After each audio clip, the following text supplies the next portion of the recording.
कहा कि जनता की सेवा करो, पर्यावरण मंत्री हैं और हम तो लगातार फील्ड में रह रहे हैं अपने कामों को लेकर के पर्यावरण को बचाने के लिए, और उनका प्रेरणा मिला।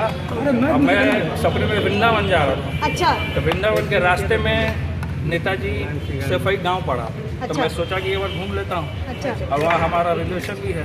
तो विधायकों से तो जब मैं वहाँ गया तो देखा कि नेताजी कुछ ऊपर से बैठे तो नेताजी हमको देखे तो वो पूरे तरीके से बोले कि अरे तेज प्रताप जी आप यहाँ।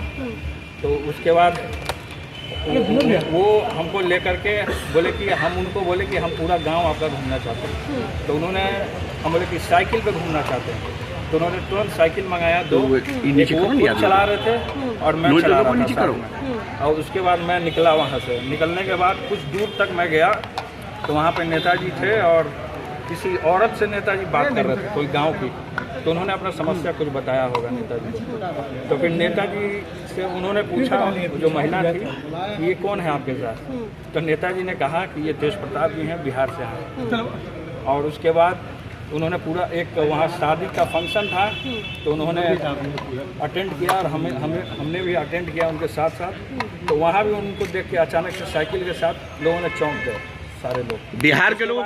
हमारे कमरे में जब हम अपने कमरे में बैठा था सपने में, तो कमरे में नेताजी हमारे के बगल में मूड़ा रखा हुआ, उस पर बैठ गए। हम लोग चेयर पे बैठ गया तो वो चेयर पे नहीं बैठे, बूढ़े पे बैठ गया। ऐसा क्यों?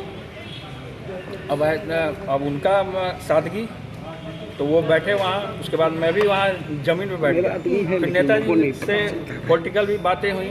उन्होंने हमको बोला कि आप डिपार्टमेंट संभाले हैं, आप खूब आगे बढ़िए, मेरा आशीर्वाद है और बहुत ऊंचाइयों तक जाइए। उसके बाद उन्होंने मुझे घड़ी दिया, जो वो घड़ी पहनते थे, उन्होंने घड़ी मुझे दिया।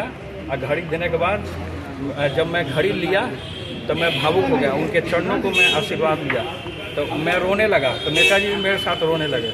हम बोले नेताजी को कि नेताजी आप हमको छोड़ के चले गए, अब सारे लोगों को छोड़ के चले गए। तो नेताजी ने कहा कि मैं छोड़ के कहीं गया नहीं, मैं आप ही लोग के बीच में। तो आप सिर्फ अनन्य भवन आए या बाकी मंत्रालय भी जाएंगे साइकिल से? नहीं, अभी तो हमारा डिपार्टमेंट है, ऑफिस से घर और घर से ऑफिस हम साइकिल से आएंगे। और बाकी लोगों को भी क्या कहेंगे कि साइकिल से चले? बाकी लोग, आप लोग जिस तरीके से गाड़ी से चल रही थी, तो आप लोग को भी हम कहेंगे कि साइकिल का ज़्यादा से ज़्यादा इस्तेमाल करेंगे। बाकी मंत्रियों को भी कहेंगे, सारे लोग को करेंगे।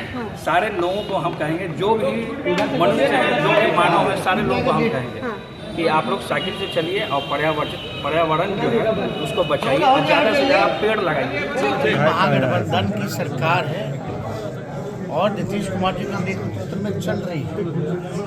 कहीं किसी को जो है कंफ्यूज होने की ज़रूरत नहीं। हम लोग विचारधारा जो हमारी है, हम लोग अपने स्वार्थ के चक्कर में सांप्रदायिक शक्तियों को आने नहीं दे सकते। एक बात समझ जाइए। मांझी जी लगातार हमलावर है कि हमारा बेटा भी सीएम होना चाहिए। सबकी अपनी इच्छा होती है तो गलत बात है क्या? हाँ, तो क्या है ये हमलावर कहाँ है? ना, लगातार आप बोले वो चाहते हैं उनका बेटा सीएम बने, तो कौन अपना बेटा को जो है ऊंचा जाते हुए या बड़े से बड़े पद पे जाते हुए नहीं देखना चाहता? सब लोगों की इच्छा होगी।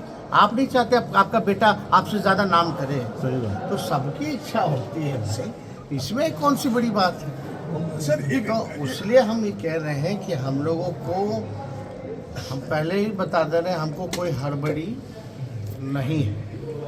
अब इसके मायने आप समझ जाइए कि क्या है। सर कोई धोखा तो नहीं हुआ? कोई धोखा तो नहीं हुआ? ये किस बात का धोखा होगा?